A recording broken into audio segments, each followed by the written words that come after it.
Leo Jackson, a debt-ridden professor, inherited only a moldy painting that everyone considered trash. Desperate to pay his bills, he almost threw the canvas away for pennies. But when he began cleaning the painting to honor his grandfather, his life changed forever. The artwork deemed worthless was worth millions.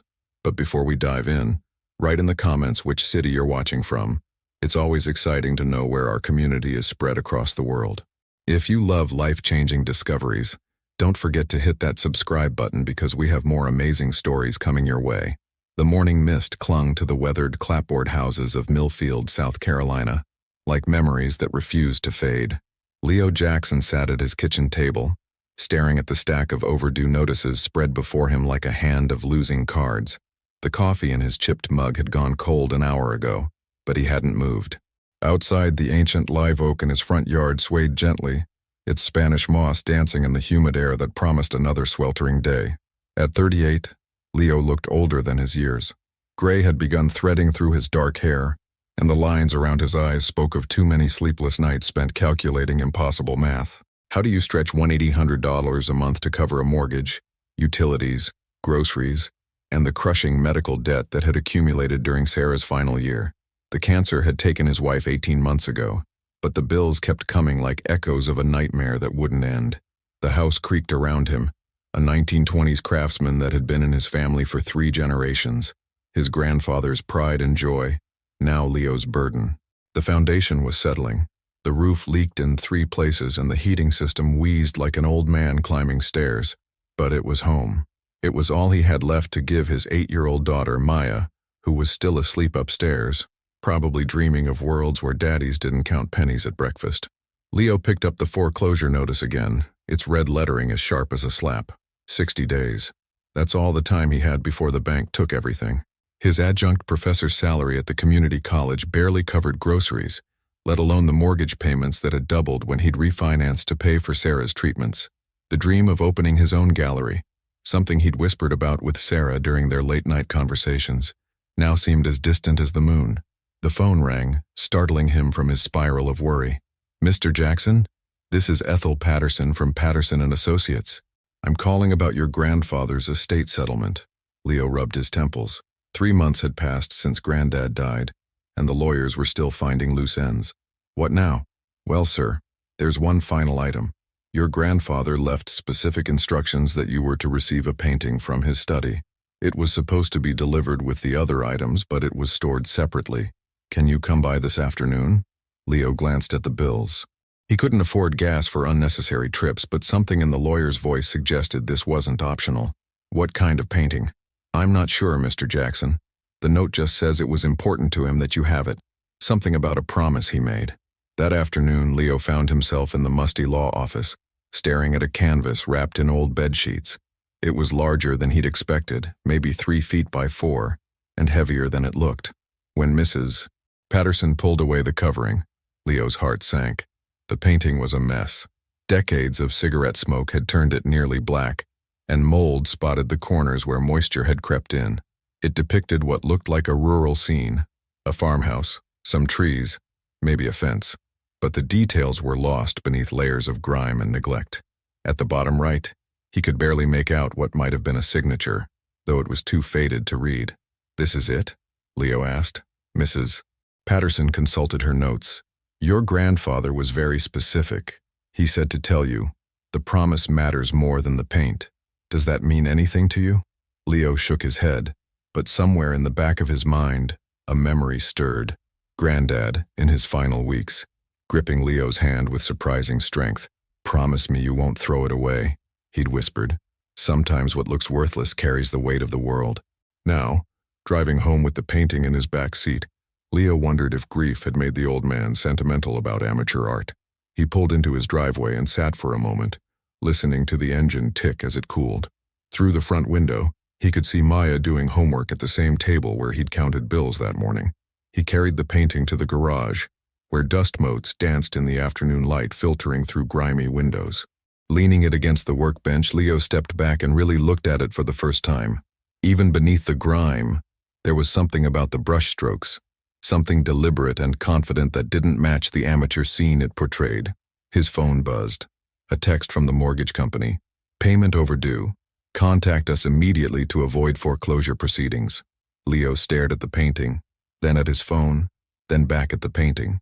He thought about promises made to dying men, about daughters who deserved better than uncertainty, and about the weight of the world hidden beneath layers of paint and time. He had 60 days to save his house, and somehow, in a way he couldn't yet understand, this moldy blackened canvas was going to be part of the answer. The next morning arrived gray and humid, with the kind of oppressive heat that made even the birds sound tired. Leo had barely slept, his mind churning between mortgage calculations and his grandfather's cryptic final words. He'd made Maya breakfast, scrambled eggs and toast, the same thing they'd eaten for weeks because it was cheap and filling, and watched her board the school bus with a backpack held together by duct tape and determination.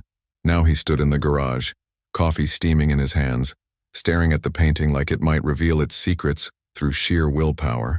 In the morning light streaming through the single window, it looked even worse than he remembered. The canvas sagged in places, and what he'd taken for artistic texture yesterday now looked more like actual dirt and decades of neglect. Leo set his coffee aside and moved closer. He'd studied art history long enough to know that sometimes restoration could reveal surprising things beneath layers of grime. Not that he expected miracles. This was probably just Granddad's sentimental attachment to some local artist's weekend hobby. But a promise was a promise, and he had nothing but time until his afternoon classes. He found an old rag and dampened it slightly, then began working on a small corner. The surface was more delicate than he'd expected, and he had to be careful not to damage whatever lay beneath. As he worked, years of cigarette tar and kitchen grease began to come away in dark streaks. After 20 minutes of gentle cleaning, Leo stepped back and blinked. The small section he'd cleared revealed colors far more vibrant than the muddy browns and grays of the rest of the painting. Deep blues and rich greens that spoke of skill and intention, not amateur dabbling. His pulse quickened. He dampened the rag again and continued working, more carefully now, following the natural lines of the composition. As more of the original paint emerged, something nagged at him. The brushwork was confident, almost masterful. These weren't the hesitant strokes of a weekend painter. The sound of gravel crunching in his driveway made him look up.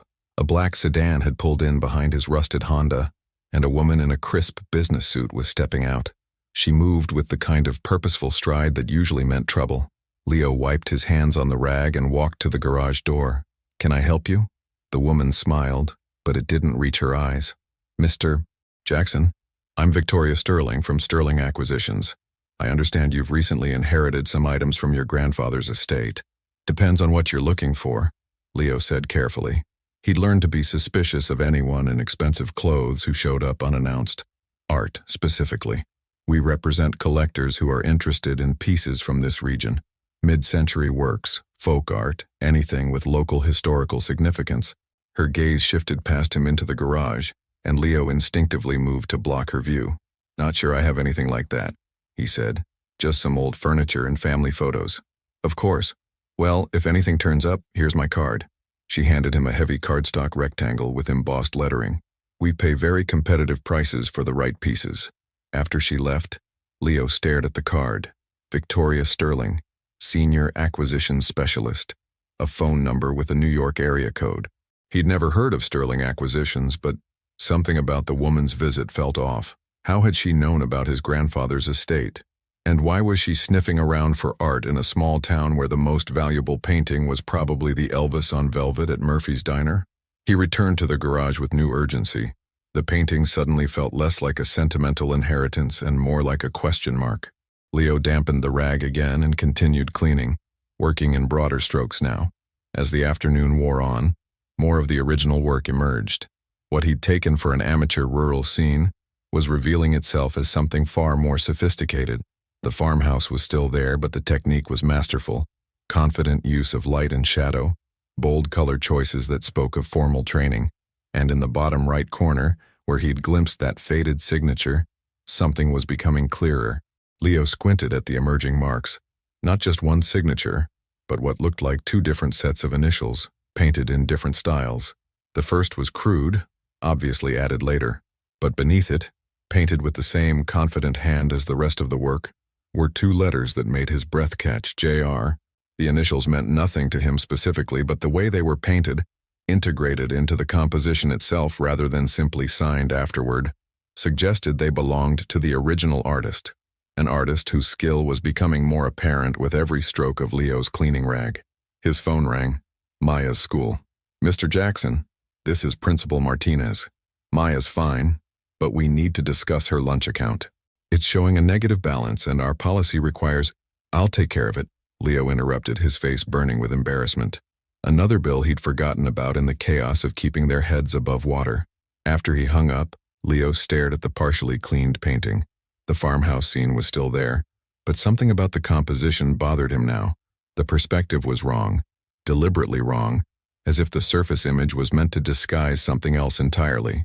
He thought about Victoria Sterling's visit, about his grandfather's mysterious final words, about lunch money he didn't have and mortgage payments he couldn't make.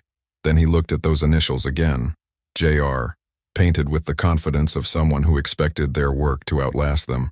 Leo picked up the damp rag and continued cleaning. Whatever secrets this canvas held, he was going to find them.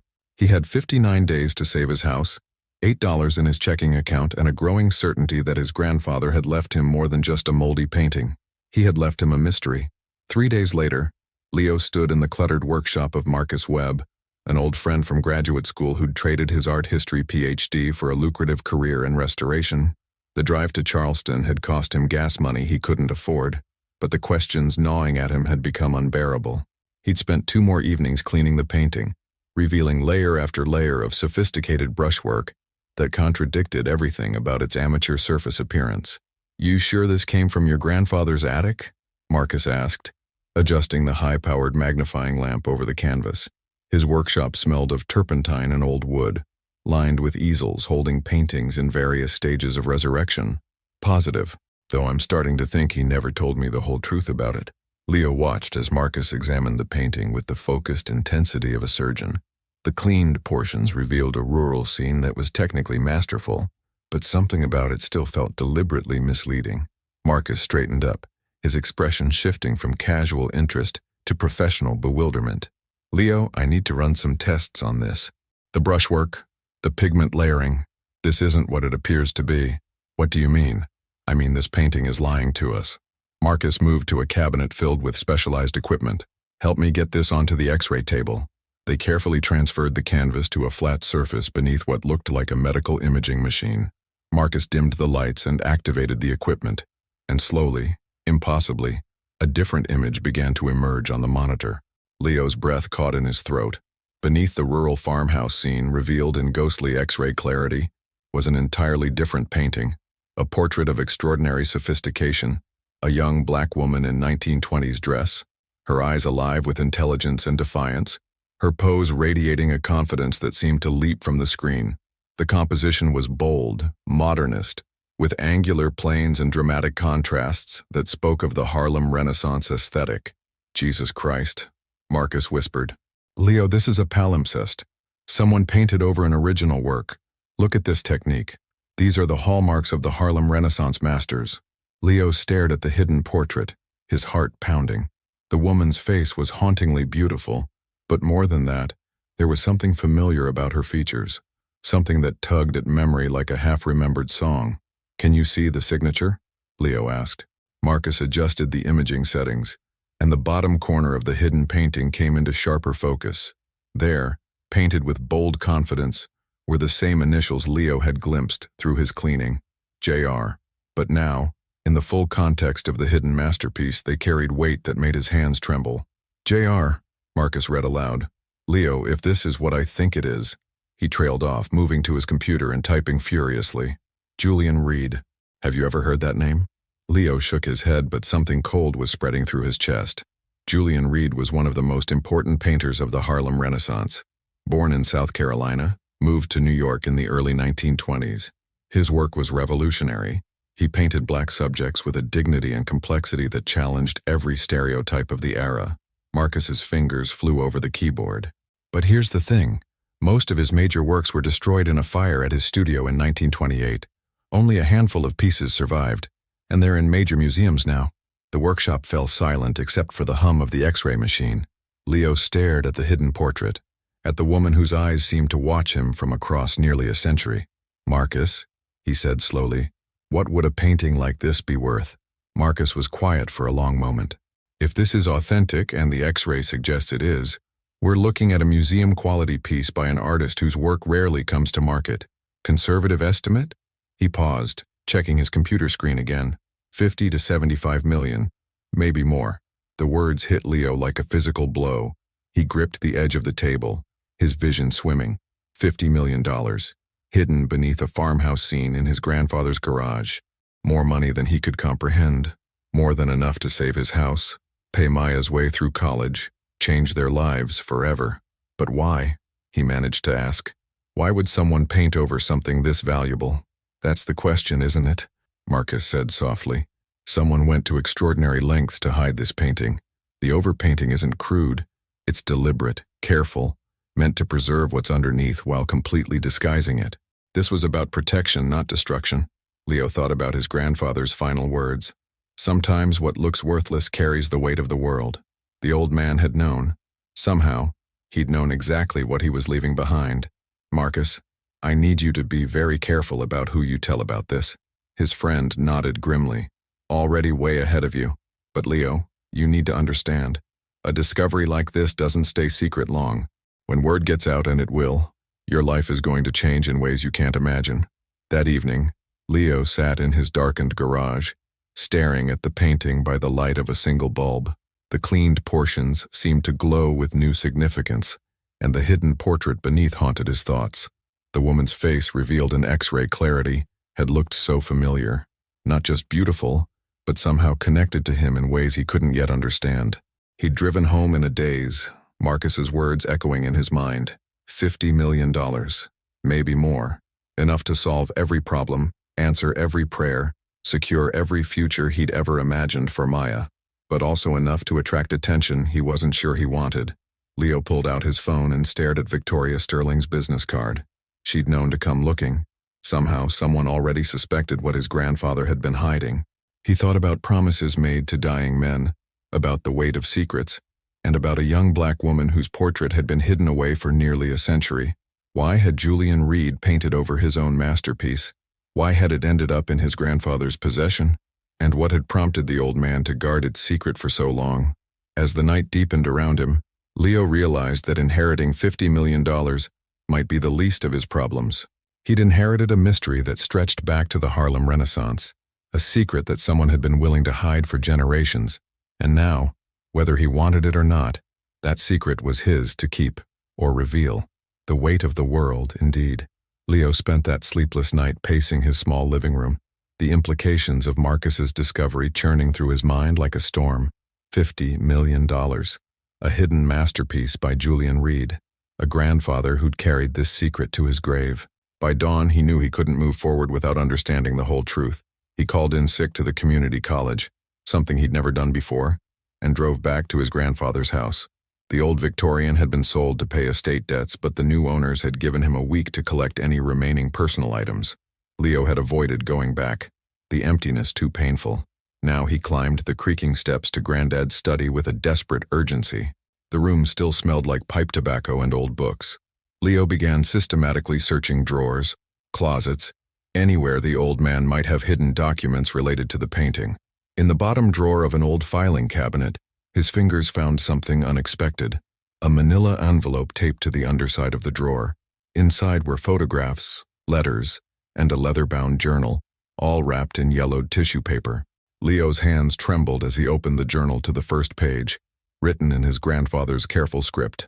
For Leo, when the time comes to understand, what I'm about to tell you will change how you see our family, but some truths are too important to die with an old man's silence.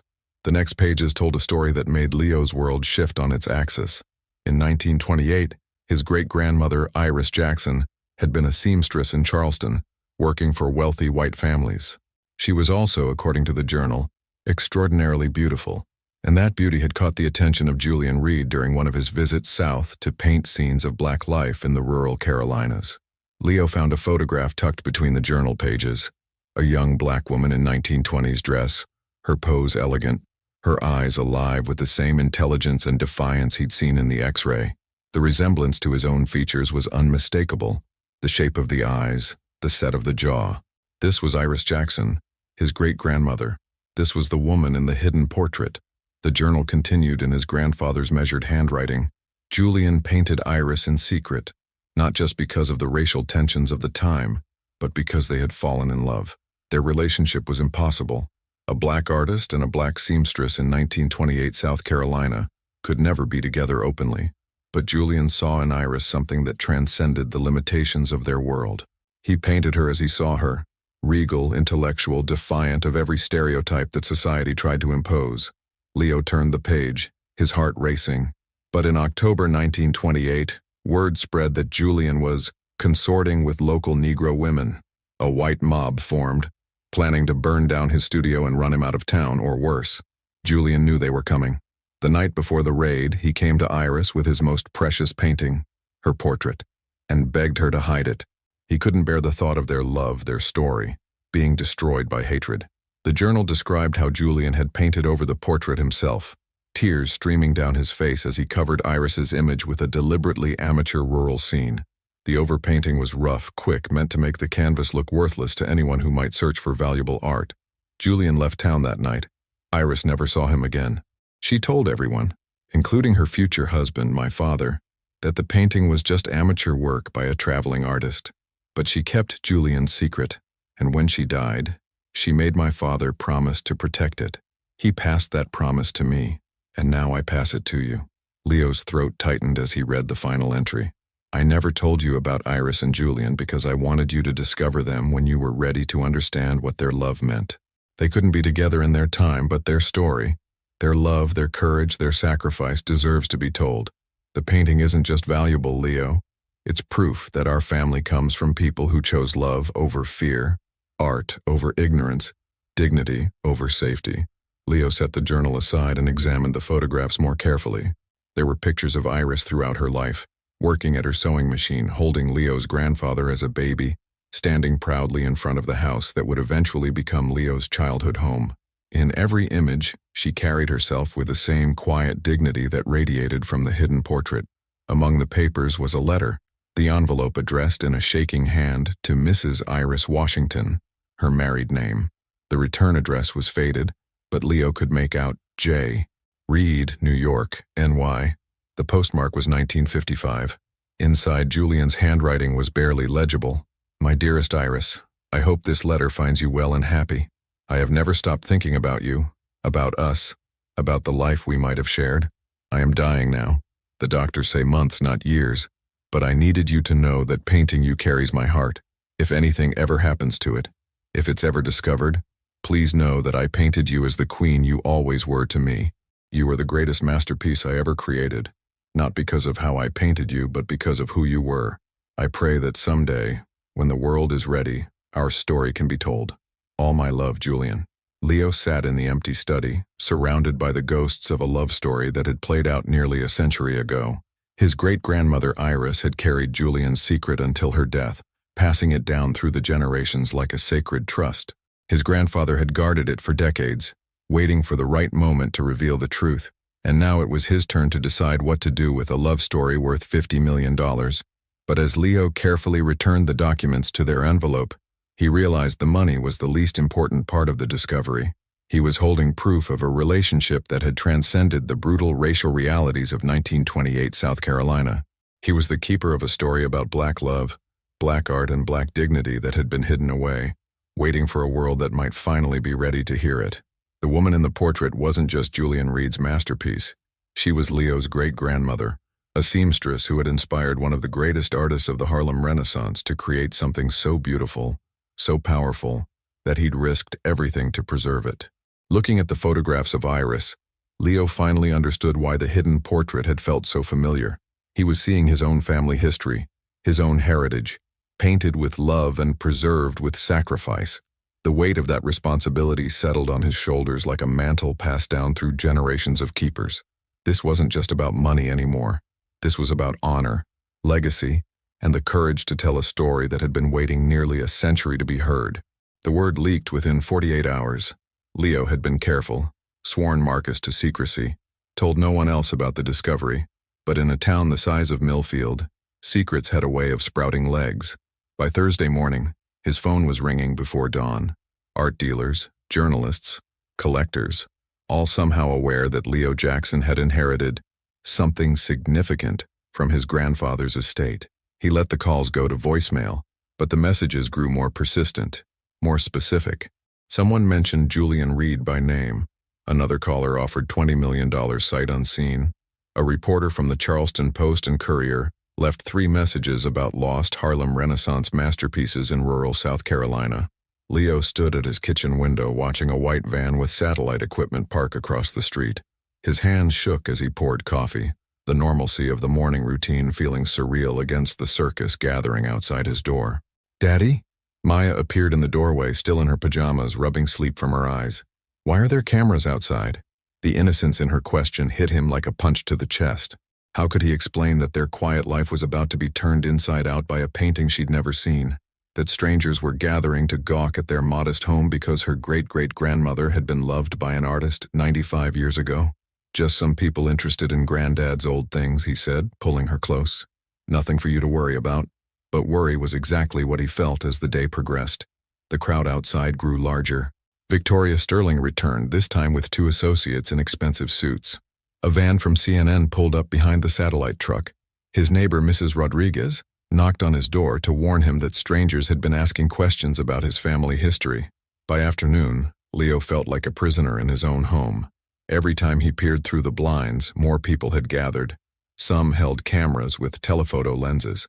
Others clutched notebooks and looked hungry for a story. The weight of their attention pressed against the windows like a physical force. His phone buzzed with a text from an unknown number. "Mr. Jackson, we need to talk. There are legal complications regarding your grandfather's estate that you should be aware of. V. Sterling." Legal complications. Leo's blood ran cold. What if the painting's ownership was disputed? What if his grandfather hadn't had the right to keep it all these years? The money that had seemed like salvation yesterday now felt like a trap closing around him. That evening, after Maya had gone to bed, Leo sat in his darkened garage with the painting, trying to think clearly. The media attention was suffocating, but worse was the growing paranoia that crept through his thoughts like poison. Every phone call felt like a threat. Every stranger on the street seemed to be watching him. He'd caught himself checking the locks 3 times before bed, and sleep came in fragments, haunted by dreams of faceless figures trying to steal something precious. He thought about Iris and Julian, about the mob that had forced them apart, about the fear that had driven Julian to paint over his own masterpiece. Were history's ugliest patterns repeating themselves? Different era, different methods, but the same hungry eyes searching for something to claim, something to exploit. Leo's phone rang. Marcus's name appeared on the screen. "Leo, where are you? I've got reporters calling the shop asking about restoration work I've done recently. Someone leaked our conversation. I don't know how. I didn't tell anyone.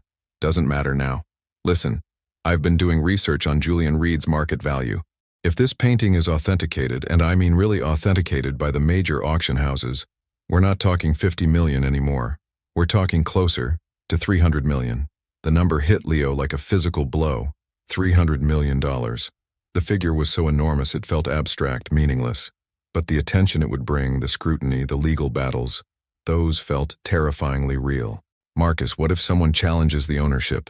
What if there are Reed family descendants who have a claim? That's exactly what I was calling about.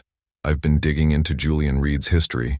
He died childless in New York in 1956, but he had a brother who moved to Detroit. That brother had children, grandchildren. If they can prove Julian never formally gave the painting to your great-grandmother, Leo closed his eyes, feeling the walls closing in. They could take it away, possibly, or force a legal battle that could drag on for years. Leo, you need to get a lawyer. A good one. This isn't just about art anymore. This is about establishing provenance, inheritance rights, cultural patrimony claims. The government might even get involved if they consider this a piece of national artistic heritage. After hanging up, Leo sat in the darkness, overwhelmed. The painting that was supposed to save his life was destroying it instead.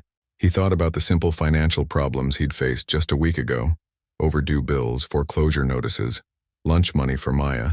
Those seemed manageable compared to the legal and media nightmare engulfing him now. He picked up Iris's photograph, studying her face in the dim light. She'd kept Julian's secret for decades, protecting their love story from a world that wasn't ready to hear it. Now Leo wondered if the world was any more ready today. The vultures circling outside his house weren't interested in love or art or dignity. They wanted money, sensation, something to consume and forget. A soft knock at the garage door made him freeze. Too late for neighbors. Too quiet for reporters. Leo approached cautiously and peered through the small window. An elderly black woman stood outside, her posture dignified despite her obvious age. He opened the door carefully. "Can I help you?"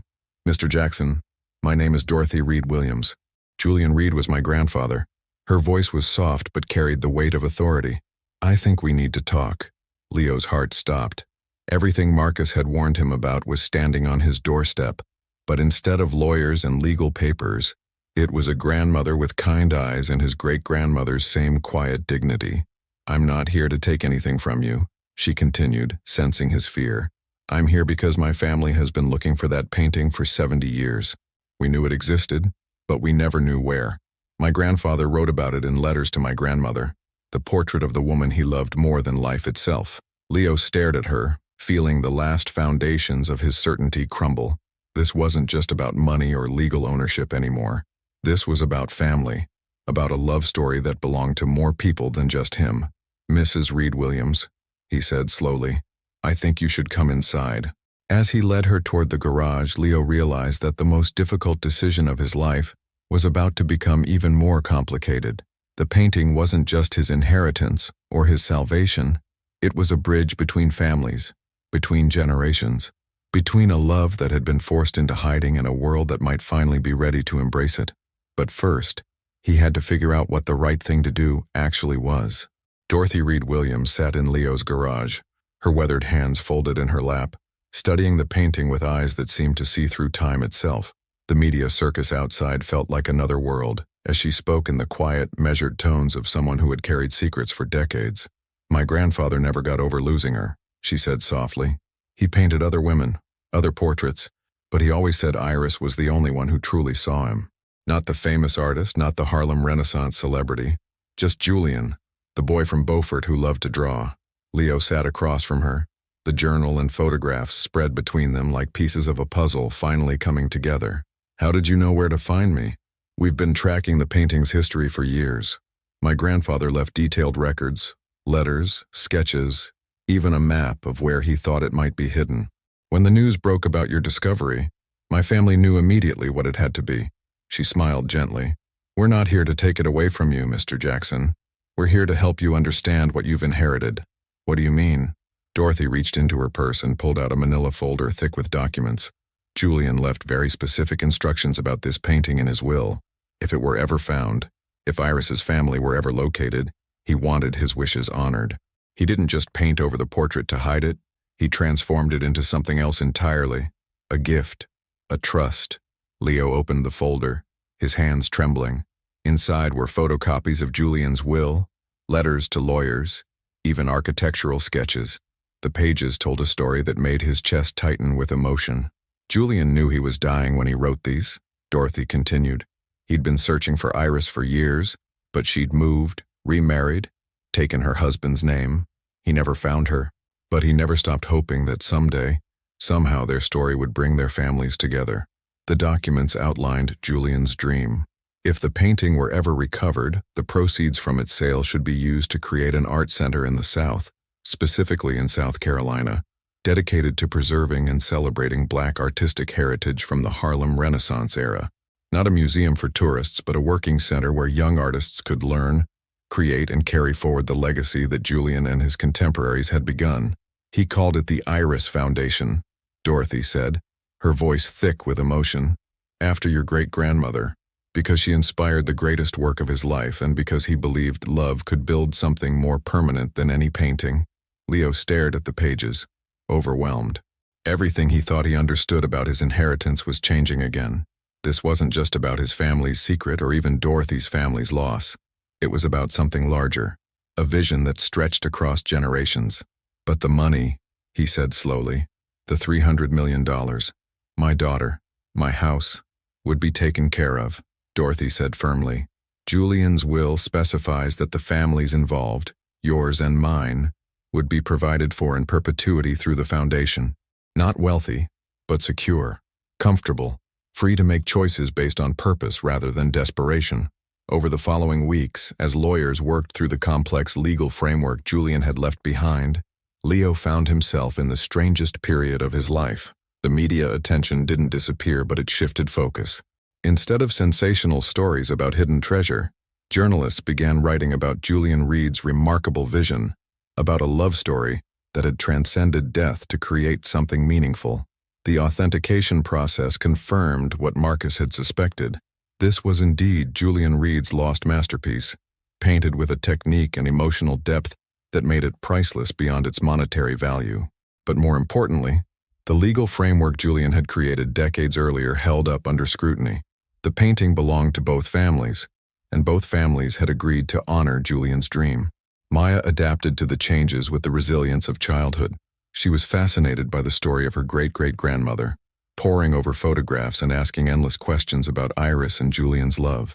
The knowledge that she came from people who had chosen courage over fear seemed to make her stand a little taller. "Daddy," she said one evening as they walked through downtown Millfield, "when the art center opens, can I take classes there?" Leo squeezed her hand. "Baby, you can do whatever you want there, that's the whole point." The site they chose for the Iris Foundation was perfect, an abandoned textile mill on the outskirts of town, with soaring ceilings and walls of windows that would flood artist studios with natural light. The building had once employed hundreds of workers, mostly black families who had moved north during the Great Migration. Now it would serve as a beacon drawing young artists south, to learn and create and carry forward traditions that had nearly been lost. Dorothy became a frequent visitor during the planning stages. Despite their age difference, she and Leo developed a friendship built on shared purpose and complementary skills. Her knowledge of Julian's artistic legacy and connections in the art world, his understanding of the local community and practical project management. "You know," she said one afternoon as they walked through the construction site, "Julian would have loved seeing this. Not just the building, but the partnership. Two families, separated by history, coming together to build something neither could create alone."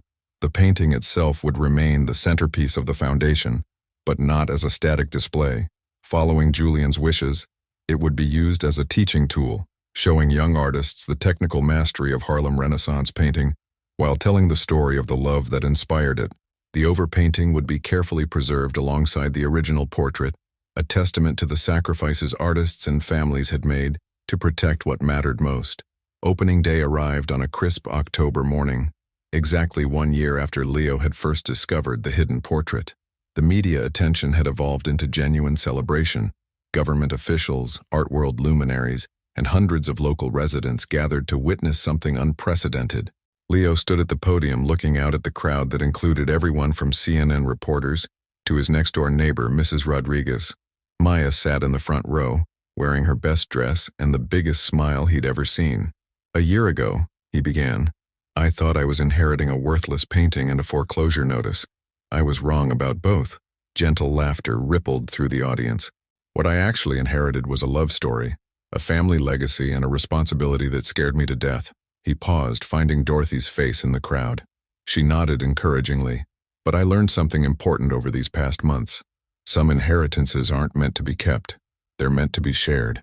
Julian Reed and Iris Jackson couldn't be together in their time, but their love created something that brought our families together in ours. And now, hopefully, it will inspire other young artists to create, to love, to choose hope over fear." The unveiling ceremony was simple but profound.